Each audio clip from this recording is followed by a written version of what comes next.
Welcome to Women at Halftime podcast for men and women at mid-career or the halftime of life with issues that concern you.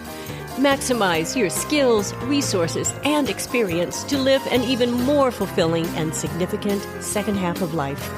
Right here with me, Deborah Johnson, on Women at Halftime podcast.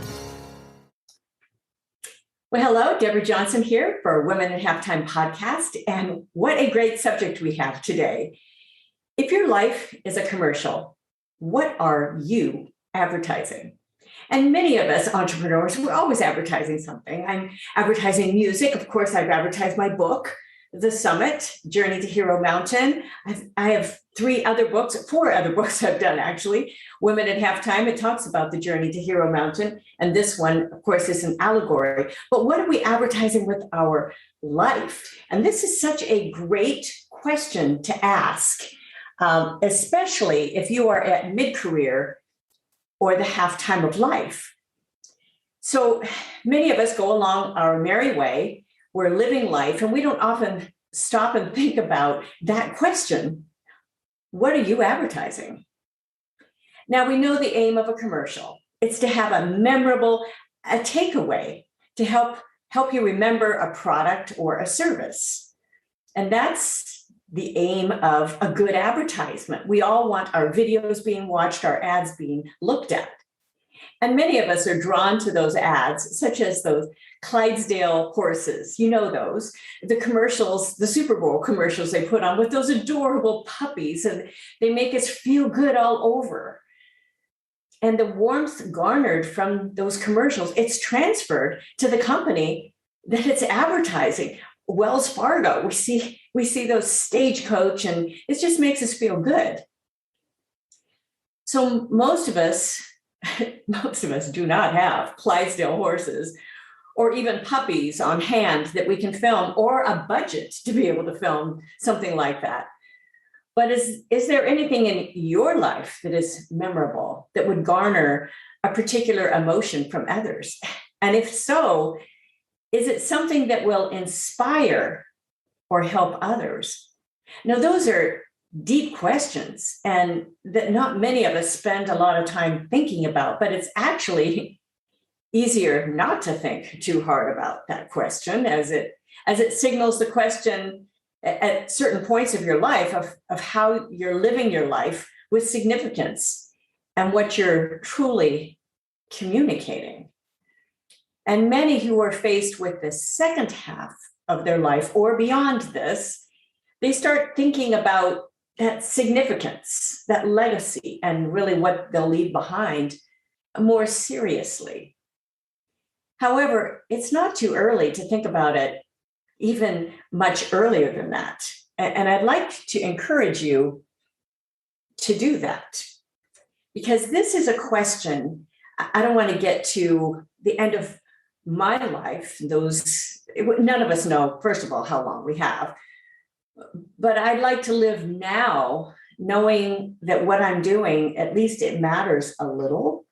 Wouldn't that be nice? So that's where I'd kind of like to get you thinking along this line today with this show and with this episode. For your life and that question, what are you advertising? It's good to think about what you want to be known for, or if anything. What have you asked that question? And what's important to you? And what is your life broadcasting to others? Because it is kind of a broadcast. Well, I want to be known for truth, of course, integrity, trust, a thought leader, kindness, and generosity. And how am I and how are you emulating those characteristics, if some of those are your core values? Well, in that book, The 5 Top Regrets of the Dying, great book, by the way, the number one regret people have on their deathbed is not having the courage to live a life true to oneself. And this brings up the task of evaluating your values and questioning if you have the courage to live according to those values. And if you were watching a commercial about your life, well, how would those all be communicated? And for the messaging of your life, we will focus here on 3 areas: your core values, your attitude, and positive endings. Now, just so you know, I do write an article with every single episode that I put out. So you know that you can find the links to that book. You can find the different resources in the article. So make sure you click on the show notes to be able to get the article, especially with this one, because I will put the links to that book, The 5 Top Regrets of the Dying. It's a very good book because it makes you ask some of those questions, but it's also very interesting as it's written by a caregiver, and what some of the people that during those last 2 weeks, which is quite interesting. In fact, it's a great book, a thoughtful book to read. So in for your life, and thinking about all of this, I just want to encourage you to, not put this episode aside, but I'd really like you to spend some time with all of the things that I'm asking you to do today, because I am asking you to take action, of course, and so that's always something that's daunting for some of you and for all of us, actually. So anyway, but I'd love you to take action on these things. And the first is, what are you advertising with your core values? Your core values are the values that are a constant in your life. And these can be your commitment to your family, a strong work ethic, that's definitely one of mine as well, integrity, giving to others, and et cetera. If you've not spent time evaluating those values for your life, it's a great time to carve out some time to really think through those values or to reevaluate them. Your core values should be consistent in both your personal and your professional life. And I give you a free download in the article, so make sure you get that. You don't have to sign up for anything to get that. It's very simple. And the focus of your top core values, they can shift slightly in focus, but the main premise of each value should be the same, because that should carry across. You shouldn't be a different person at home, different person at work. And your values will influence what you're known for. And even when you're not aware, you're their direct advertisement.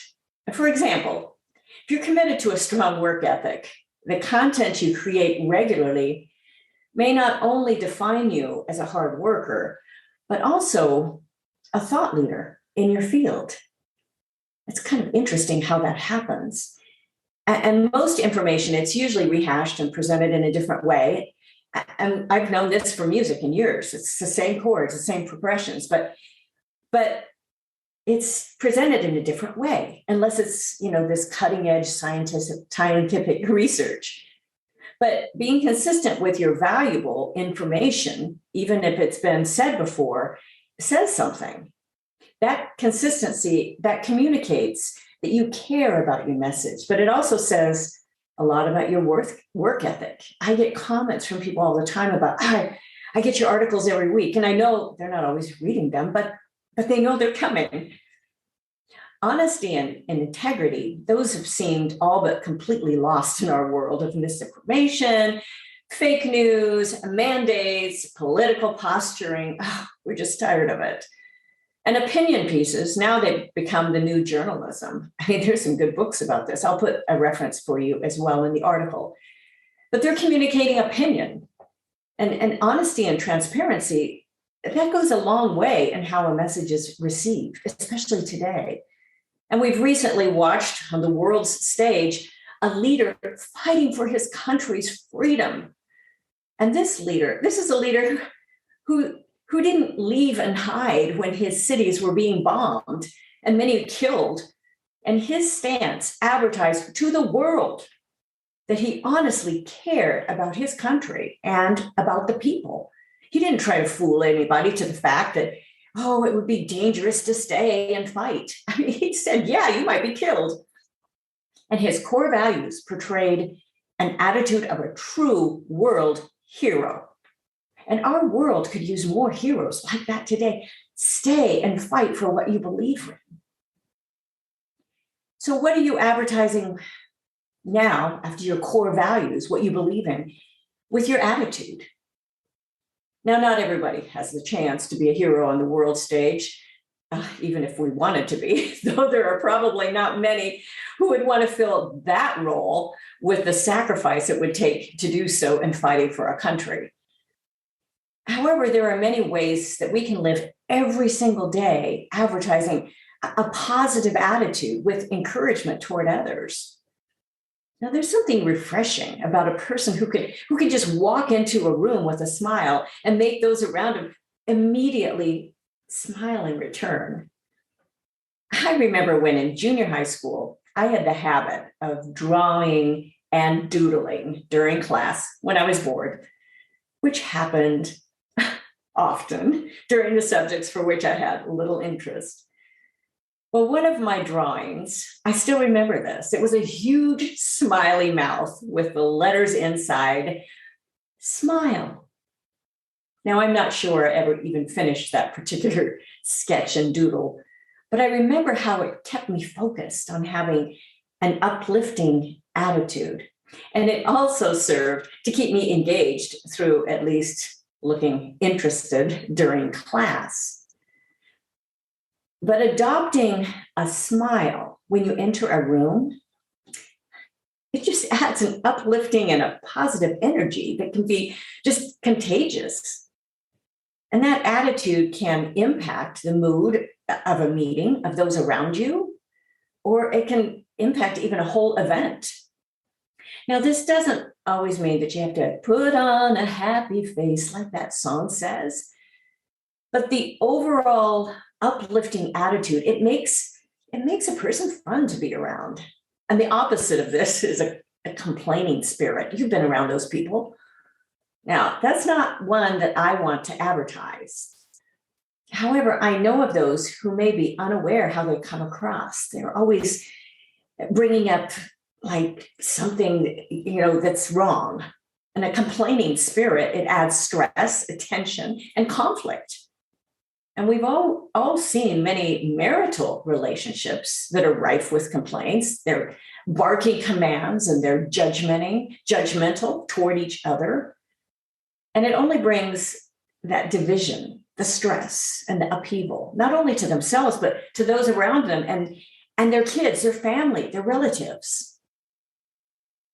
To keep a positive attitude, you may have to let go of some unrealistic expectations.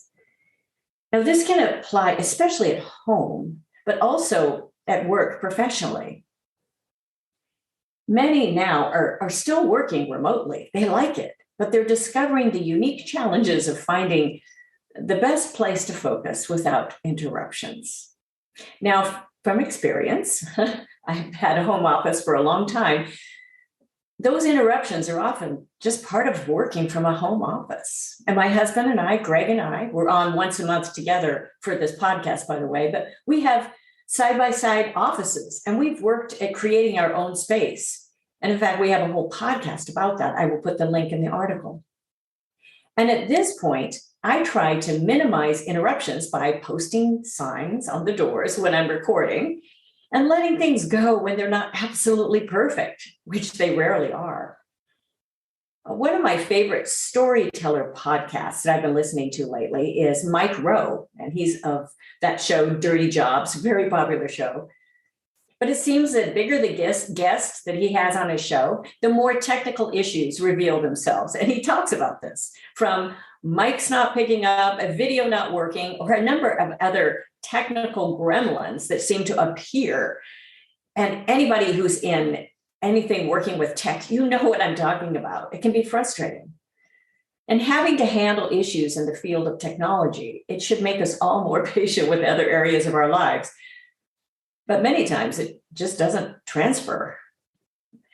But with an attitude of resentment, bitterness, anger, or even of a victim, you can stay circling in your roundabout, stuck for a very long time.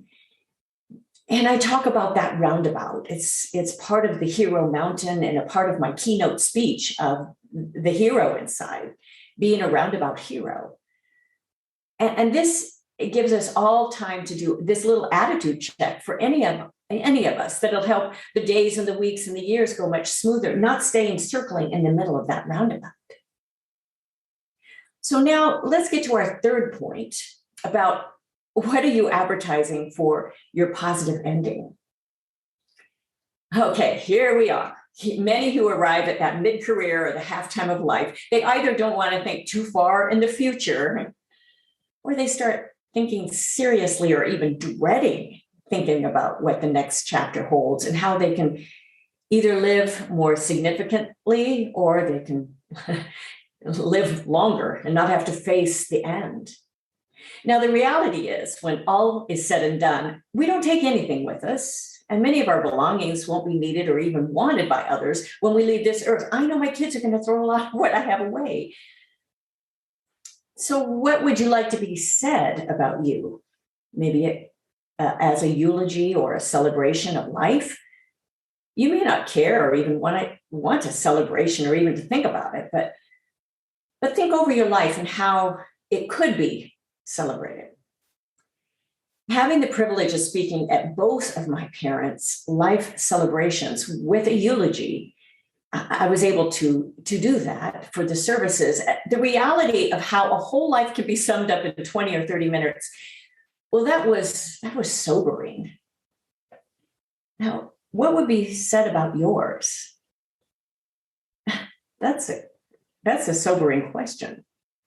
Now, for me, I've noticed more lately than ever that I just tend to be in a hurry.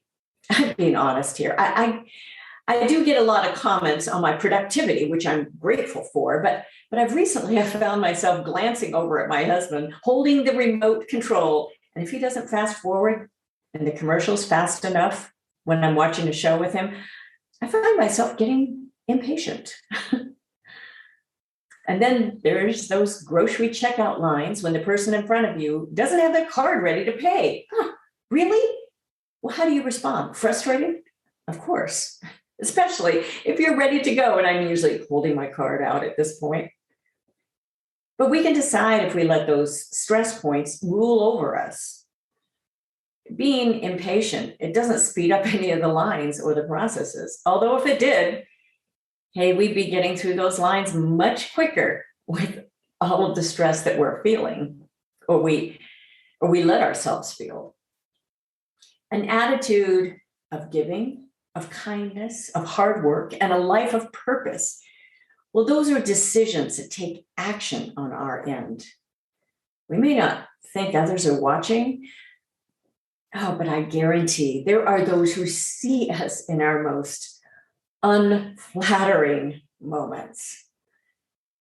Also, I'd encourage you, if somebody has a positive influence on your life, don't wait until it's too late to tell them that, yeah, I appreciate you. I mean, life is not that busy not to reach out and encourage others, as we're all headed toward hopefully a positive ending. And when all is said and done, what matters most are your relationships. And if what you are advertising doesn't include that, you might be just missing out on a big part of life. With you taking the time to evaluate your core values, your attitudes, and your positive ending, or what you want to be a positive ending, you'll be in a better place for no regrets, having the courage to live a life true to yourself. Now, don't discount this at all. This was kind of a little bit of a heavy message for some of you listening. And what are you advertising? But I think it's a really important part to be able to break through and cut through all of the clutter. There's a lot of people out there. There are so many that are claiming they can do this and they can do that, and they're popular and they're an influencer. And I have a lot of friends who are just doing great things. And a lot of times they tell me all of the great things they are doing. But I watch and I think, really? Are you really happy? And what are you really advertising? Are you advertising not just this authenticity, just to be real, but really a heart that cares for others, a heart that wants to reach out, that wants to make a difference, that wants to leave a legacy of that honesty, of that integrity, of content that can help others?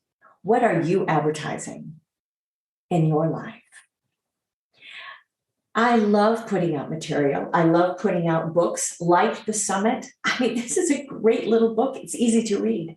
I love putting out books like, I'm glad I have this handy, my Women at Halftime book. This was a great book to write as well. It's a wonderful book. And it goes through application points. I love putting out online material. I love speaking. I've worked very hard at creating that message that will be impactful, the hero inside, unleashing that hero inside. And I want what I am advertising, at least what you see online, that it's true to what I am, and it's not just an image, that it can be honest, full of integrity, and delivering on my promises. I hope this has helped you today. And I hope you're encouraged in your life and you're inspired. Take time to, again, go through your core values. Spend time with those. Spend time with those attitudes and seeing the type of content that you're putting out, or the kind of feeling that people get when you walk into a room. And I hope that encourages you in some way, because it will encourage others. And then I will have done my job. Make sure you listen, you follow womenathalftime.com. That's where our podcast is. I have many other resources online. DeborahJohnsonSpeaker.com, very easy to get to. That shows you my new keynote, but you can link to all the other things. Of course, goalsforyourlife.com has a lot of material. My Hero Mountain Summit, which is another online step for many that have found that helpful. And of course, there's always the music. People love the music. I have hundreds of pieces of sheet music available for download. DJWorksMusic.com and musicals, of course.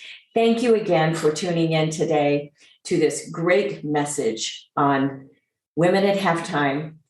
And if your life is a commercial, what are you advertising? Thanks again for being with me today, and I look forward to being with you again next time. Bye for now. Thank you for joining us. It is because of our wonderful listeners like you that we keep going strong week after week. Share and follow us for new shows to inspire you and encourage you in your life's journey. You can find all of our articles and links at womenathalftime.com.